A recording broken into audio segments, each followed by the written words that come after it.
Hekimo MKHA. Voilà. Bah, pour une fois, il n'y a pas de bâtiment derrière moi. Je suis pas à Paris, je suis pas, voilà, je suis pas dehors, etc., etc. Et voilà, aujourd'hui j'ai fait une petite vidéo à Beauval, justement, où j'expliquais en gros que j'étais en train d'arrêter mes projets liés au hip-hop, et notamment par rapport à un projet qui me tient à cœur, qui s'appelle Qu'est-ce que tu veux dire avec le hip-hop, qui se décline en différents blocs. Quand tu danses, tu parles. Quand tu rappes, tu parles. Quand tu graves, tu parles. Quand tu es un Zoulou, tu parles. Quand tu aimes le streetwear, tu parles. Quand tu cherches la connaissance, tu parles. Voilà. Et j'ai fait pas mal de projets aussi par rapport à la soul, la funk, notamment un gros projet qui s'appelle Sahab, la soul et de la funk. Voilà. Donc voilà, on traverse ces époques, on passe les années, on réfléchit, on cogite, j'ai vécu beaucoup de choses. J'ai vécu beaucoup de choses. J'ai vécu les quartiers. Je connais les quartiers. Je connais bien. Je connais les bétons. Je connais les parkings. Je connais l'odeur, en fait. Cette odeur particulière qu'on retrouve dans les quartiers dits sensibles. Je les connais malgré moi. Je les ai même, j'ai même ressenti les choses plus que les mots, au-delà des mots.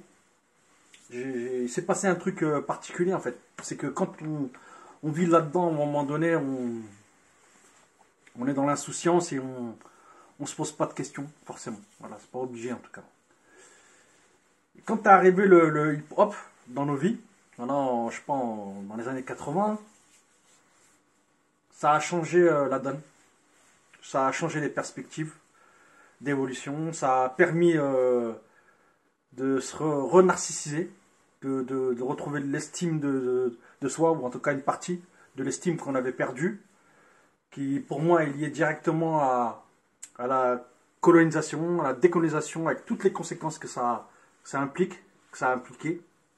Donc le hip-hop, ça nous a vraiment permis, c'est un peu la culture du pauvre en fait, c'est la culture du ghetto, c'était la culture du quartier, et ça nous a permis de nous ressourcer. Et avec tous les exemples des personnes, que ce soit aux États-Unis ou dans le reste du monde, ou notamment en France aussi, qui ont commencé à être connus, commencé à gagner de l'argent avec cette culture-là, avec le hip-hop, on a commencé à avoir envie en fait de vivre et d'exister dans le quartier et au-delà, au-delà du périphérique, et commencer à avoir envie, ne serait-ce que de circuler dans l'espace public. Voilà. Où à un moment donné, on était rejeté, exclu de tout ça. Et, et voilà. Donc c'est forcément à un moment donné, la dimension politique, elle a toujours été extrêmement présente dans nos esprits, même si c'est de manière inconsciente. Et forcément, dans une société, on est impacté directement par la politique nationale du pays, par cette idée de la citoyenneté, etc., etc. Donc, comment à un moment donné, la question c'est comment réussir à faire le lien entre ce que nous on a pu vivre dans les années 80, 90, 2000, 2010 et 2020. 2010-2020, ce que vivent aujourd'hui des adolescents qui aujourd'hui ont 20 ans, 25 ans, 30 ans, et qui n'ont pas la même réflexion politique de la société, autour de la société, des phénomènes de société, et notamment du hip-hop, notamment. Quand on était jeune, ce qui prenait le pas sur la culture du hip-hop, c'était la culture de notre culture d'origine, la culture d'origine de nos parents, la langue de nos parents. C'est ça en fait qui était le plus important. Aujourd'hui, ce qui est le plus important, c'est le hip-hop en fait. Le hip-hop s'est emparé de la totalité de la société. Comment dire, accaparer le cerveau, l'esprit de tous les êtres humains sur le territoire national et voire international. La culture la plus importante aujourd'hui qui a été associée au hip-hop, c'est la culture du capitalisme, la culture de l'hypercapitalisme. Donc comment faire pour à un moment donné ne pas juger ces adolescents, ces jeunes là aujourd'hui qui pratiquent cette culture, qui pratiquent cet art lié au hip-hop, et qui, d'une manière ou d'une autre, faut que je fasse attention aux mots que j'utilise, d'une manière ou d'une autre, on baignait dans cette soupe-là, dans cette marmite-là, la marmite du hip-hop, mais à l'heure actuelle. Donc nous, on a vraiment vécu d'autres choses. Voilà. Moi-même, j'ai fait plein de projets par rapport à ça. Et aujourd'hui, j'en ai marre. Aujourd'hui, j'en ai marre. Donc je suis en train de finir. J'ai des rendez-vous à gauche, à droite. Je suis en train de clôturer mon projet. Parce qu'en fait, j'ai envie d'arrêter. Alors, il n'y a rien de triste là-dedans. Il n'y a rien... je ne ressens pas d'agressivité envers le hip-hop ou envers peut-être les plus jeunes qui font du rap, les plus jeunes qui dansent, etc. etc. Il y a des fois, j'ai des petites remontées comme ça, quand je vois un jeune en train de faire que des figures acrobatiques, uniquement des figures acrobatiques, olympiques, je me dis, mais qu'est-ce qu'il fait? Il oublie de danser, le mec. Mais en même temps, je peux pas me permettre de juger ce qu'il est en train de faire, parce qu'en fait, j'ai pas assez de connaissances et pour comprendre ce qu'il est en train de faire, pour comprendre ce qu'il est en train de vivre ou ce qu'il essaye de véhiculer par rapport à ce qu'il vit, lui, actuellement, au-delà de ses 20 ans, dans la société. Parce que lui, il ne va pas ressentir les choses de la même manière que moi, d'un point de vue politique. J'ai pas envie d'être un aigri, j'ai pas envie d'être un haineux, un jaloux de toute cette jeunesse-là qui est en train de s'épanouir et qui est en train de faire des trucs de fou. Ils deviennent extrêmement performants, ils ont modernisé leurs gestes, ils ont modernisé leurs mots, leur manière de rapper, parfois en utilisant des procédés justement ultra modernes dans des studios ultra modernes. Et tant mieux, tant mieux. Mais c'est difficile. Il y a des fois, j'écoute du rap, j'essaie de comprendre le contenu, j'en écoute plus en fait du rap, mais il y a des fois, je tombe dessus, j'entends des gens en écouter, il y a la radio, il y a la télé, il y en a partout du rap. Du rap, il y en a absolument partout dans toute la société, dans toutes les langues, même quand je vais au bled, etc. Ça y est, ça fait partie de la culture. Ben, c'est pareil, il y a un côté de moi qui me dit le rap c'était mieux avant, aujourd'hui c'est nul, aujourd'hui il y a plus de messages, etc. Et j'essaie de me rattraper. J'essaie de me rattraper en disant mais non, forcément, il y a des choses qui t'échappent, que tu ne comprends pas. Que tu ne comprends pas vis-à-vis de ce que cette jeunesse vit et de ce qu'il anime en fait. Et là-dessus, j'essaie de m'approcher un petit peu, gentiment, doucement, et j'essaie de comprendre. Avec le maximum de bienveillance et de bienséance, et en étant poli. J'essaye de ne pas faire surgir ce monstre qui est en moi, qui aimerait dire ouais mais non, c'est n'importe quoi ce que vous faites, c'est plus du hip-hop, c'est plus du rap, c'est plus de la danse, c'est plus rien. J'essaye d'étouffer cette partie de moi parce que j'aimerais pas imiter l'ennemi que autrefois j'avais et qui critiquait ce que moi je faisais en fait quand je faisais des gestes de hip-hop et qui se foutait de ma gueule en gros. Aujourd'hui, je respecte beaucoup la jeunesse française ou internationale. J'écoute plus de rap parce que, en fait, parce que pour pouvoir évoluer, pour pouvoir gagner en maturité, je me suis dit qu'il fallait que je passe à autre chose. Ou du moins, que j'aille expérimenter d'autres domaines d'instruction, de méditation, d'autres domaines artistiques, parce que justement, j'en ai manqué. Mais ça raconte que mon histoire. Ça raconte pas l'histoire de tous ceux qui ont vécu à la même période que moi, cette histoire par rapport au hip-hop. C'est une réalité. Donc, je pense qu'il faut être tolérant, même si on a tendance à voir les grosses bagnoles aujourd'hui dans le rap, hein, je parle dans les clips de rap, grosses bagnoles, les chemises de luxe, le parfum de luxe qu'on sent à travers l'image, quoi. Qu'on sent quand on regarde un clip, on sent que ça pue le parfum de luxe. Avec tout ce qui va avec, peut-être le discours misogyne, etc., etc. Je pense qu'il faut se rattraper et ne pas juger. Ne pas juger ce que font ces jeunes et plutôt aller chercher à savoir pourquoi ils font ça. Ben, pourquoi ils font ça? Parce que en fait, aujourd'hui, le rapport que nous on a eu avec la politique, il n'est pas le même que eux, que ces jeunes-là ont avec la politique. Et aujourd'hui, contrairement à ce que nous on a pu vivre, aujourd'hui dans la politique, il y a du hip-hop. Partout, il y a du hip-hop. Autrefois, il n'y avait pas partout du hip-hop. Il y en avait seulement dans les quartiers sensibles. Aujourd'hui, même des jeunes qui ne sont pas issus de ces quartiers sensibles-là ont envie de rébellion, ont envie d'être révolutionnaires, au même titre que nous autrefois. Donc, mais ça, c'est la politique qui veut ça, c'est la société qui a voulu ça. Et la jeunesse aujourd'hui entière, elle s'identifie par rapport au rap, par rapport au hip-hop. Et malheureusement ou heureusement, j'en sais rien, il y a peu d'élus. C'est comme dans le foot, c'est comme dans la boxe, etc. Il y a très peu de gens qui ont énormément de talent et qui arrivent au sommet. De toute façon, c'est logique. Ça a toujours été comme ça.